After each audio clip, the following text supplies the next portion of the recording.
Hello lovely people, you're welcome once again. Today we are going to be discussing on how to know when to stop that relationship. Yes, so persons are in that relationship and they actually know they are in a mess, but they don't know how to stop it. They don't know when to stop it. Some persons are, especially females, they squeeze out like 7 years of their life. They squeeze it and give it to one person, and after that the person abandons them, and within 3 months, 6 months, you see someone else and hear that he's married. Okay, we are going to help you know how to know when to stop that relationship. Okay, number 1 on my list is when your mental health is at risk. When your mental health is at risk, it's a big and a huge sign for you to know that it's high time you stop that relationship. Your mental health comprises of three basic things, which are your emotional, your psychological, and your social well-being. Emotionally, it affects the way you feel. Psychologically, it affects the way you think. Like you don't process things anymore. You can't process things well psychologically. You don't have a social life. You don't have a social well-being. Just because you got into a relationship, your friends are now bad people. It's not like your friends actually had negative influence on you, but because you entered into a relationship, your friends, they are now nobody. Your family, they are now nobody. They are now all alone. Please check these things out. There are so many persons in this category. It's a red flag. It means you have to stop it. You have to stop it. Okay, that's number 1 on my list on how to know when to stop that relationship. Number 2 on my list on how to know when to stop that relationship is when you're not being valued and appreciated. Like, I'm too fast. It's when you're not being valued and appreciated. Some persons will say, let me keep it, let me do better, let me keep up with it. But the truth is that for how long will you continue doing that? You're in a relationship. Not that you are married now. You're in a relationship and you are killing yourself for somebody that does not even know if you are a sister. You're killing yourself for somebody that does not even value you. And for some ladies, they'll feel like, okay, I think it's high time I cook more. It's high time I do more laundry. It's high time I empty my bank account for him. What are you doing? No, what exactly is it that you're doing? The truth is that at the end of the day, they would still leave you and go ahead and marry that person that they value and appreciate. Yes, that's the truth of the matter. So stop killing yourself. You're not second Jesus. You don't die for us. Jesus have died that death, and it's okay. Don't die another one for us. So it's high time you check these things out. If you're not being valued, if you're not being appreciated, it's time to leave. It is time to leave, because marriage is a forever thing. So for how long will you keep enduring?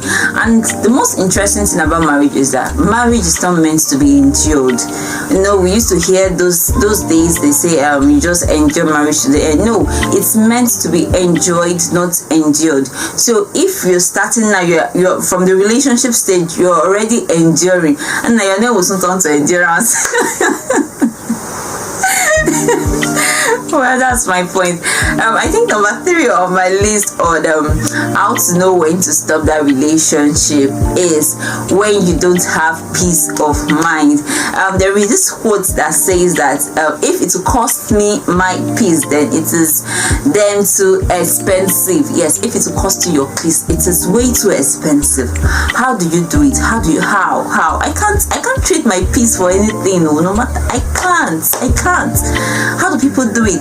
Even our Lord Jesus Christ said, I give you peace, my peace I give you, not as the world gives. No, the world, I don't even know what they give. I don't know if it is, I don't know what they give.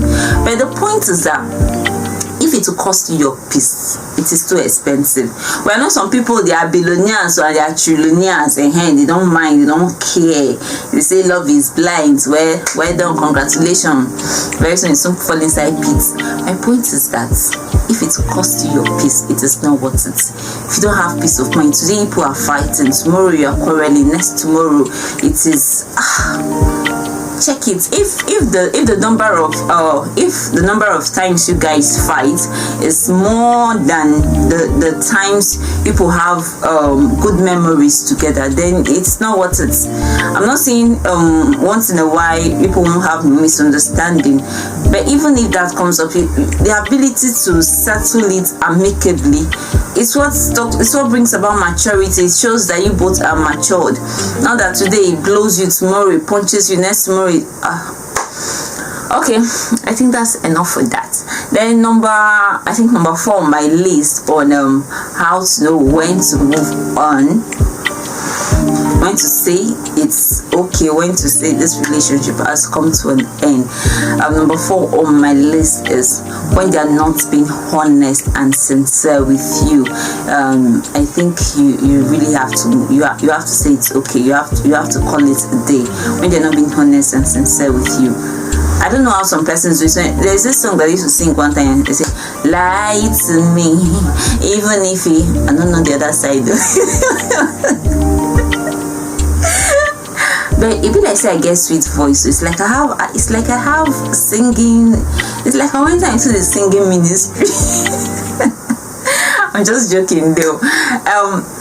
My point is, if somebody is not being honest and sincere with you, for how long will you do it? For how long will you be in that marriage with somebody that is not being sincere and honest with you? Where so many people, they marry for so many reasons, and for so many wrong reasons, so many people get into marriage. Maybe for the money, for the fame, for whatever they are just in, because maybe that time they think, oh, I'm 48, I'm 35, I'm not yet married, so anybody that comes, let me start answering Mr., let me start answering Mrs. So many people have that ideology in their head, and I think that is why even when this person is not being honest and sincere with them, they don't really care. Most times they know, like they really know that this person is not being honest and sincere with me, but they don't really care. But my point is, for how long do you want to answer Mrs. and Mr. for 1 month or for 1 year, and you are out? Now it's not that it's even they will start calling you divorcee. I bet they used to speak that English. It doesn't make sense. So when they're not being honest and sincere with you, it's high time you leave that relationship. It's high time you say it's over. And it's not that kind, it is over that is not yet over. I don't know if you understand my point. Some persons will say it's over, but in the real sense it's not really over. Tomorrow they are back again together. So that is not what I'm talking about at all. Okay, I think the last on my list, I don't know what number it is now, is when you don't know your place in their lives. Yes, when you don't know your place in their lives. How to know when to stop that relationship is when you don't know your place in their life. So many persons are in a relationship with somebody and they don't really know their place in the heart of that person. Today you catch him with Chidima, tomorrow with Ifoma, next tomorrow with Juliet, and you're still there.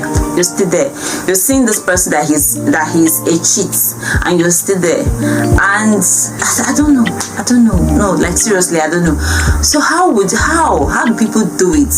It's just like you have your employment letter. You're working in an organization. You come to work every day. You do your duties, and towards the end of the month, you're saying, "Oh, I'm not sure if these people will pay me my salary." It's not like you did anything bad. It's not like anything's wrong. It's not like the organization. It's not like they are downsizing. It's not. Everything is perfectly fine. But you're just like, oh, I'm not sure if they'll pay me. Why? How? Did you come to work for free? It's a charity organization. So my point is that if you're in a relationship and there is no commitment, 7 years there's no commitment, 10 years there's no commitment, what are you doing there? What are you doing? You are building story building, keep building, you are building the future together. Wait, continue, build well. So my point is that you shouldn't waste your time. That's how you be with one person, you like 10 years of your life. Maybe you start a relationship when you're 20. Let's say for instance, you start a relationship when you're 20 and you pack 10 years of your life and give to one person, and within 3 months you hear that he's married, you hear that she's married. and then you see another person, wait another 10 years of your life and give to that person. Yeah, very soon you reach 100. I don't know if you get my point. I don't know if you get my. Stop wasting your time around people. See, one thing about guys is that guys, they know when you meet a lady, they know that this is the one. It takes them nothing less than from 3 to 6 months. They can actually tell that this is the one that's guys for you. So even if within that period of 3 to 6 months to 1 year, even if they've not really made 3 to 6 months, yes, within that period of 3 to 6 months, if they've not really made any tangible commitment yet towards marriage, it's either because they just want to be very sure that they're not making a mistake. But within 3 to 6 months, a guy he knows that this is what I want, and he also knows that this is not what I want, because maybe this is not what I want, but it's close to what I want. He might just hang around with you till what he wants comes around, and it's like you're nobody. That's guys for you. So, and you are not there 10 years. He's telling you that it's money, that money is the problem, that he doesn't have money yet. And he sees someone else within 3 months, within 6 months, and he's married. Use your head. Use your head.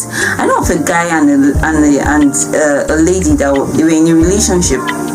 If I'm not mistaken, they should be in that relationship for like 10 years thereabout. The guy is a cheat. She always cheats on him. Initially she was doing it in a coded level, but after some time everybody knew that was just how she was. What happens is that whenever she sees someone else that is way richer and way richer than her present guy, what she does is she abandons him and moves on with the new fish. When she's done, maybe she has squeezed life out of the new fish, she comes back to him again and they continue. But during that period whereby she's with somebody else, if you ask them to say that they are broken up, they are over, what? No, and it continues like that. When she sees someone else, she also leaves the guy and goes to someone else, and this thing continued for a very long time. Like they are going up and down, and I'm like, no, be juju be that. No, how do you do that? Like that guy now is just there wasting his life with her. He's just there wasting his life. Yes, keep counting, and he's just there. So it's not only girls that are victim of this things, guys too, they are also victim of this things. So just know when you know that you're not really sure of your place in their hearts, I think it's high time you say it has due. Let us continue. All right, that's where we're drawing the curtain for today. Thank you so much for your time. I really do appreciate you being here with me today. Don't forget to subscribe to this channel if you've not subscribed. To all my existing subscribers, thank you. If you've not subscribed, thank you, because I know you will. If you actually like this video, hit the like button, and if you have anything you want to say, any comments, go ahead, drop it in the comment section. And I promise that next week will be yet another interesting, wonderful. I love you. Take care. See you next week.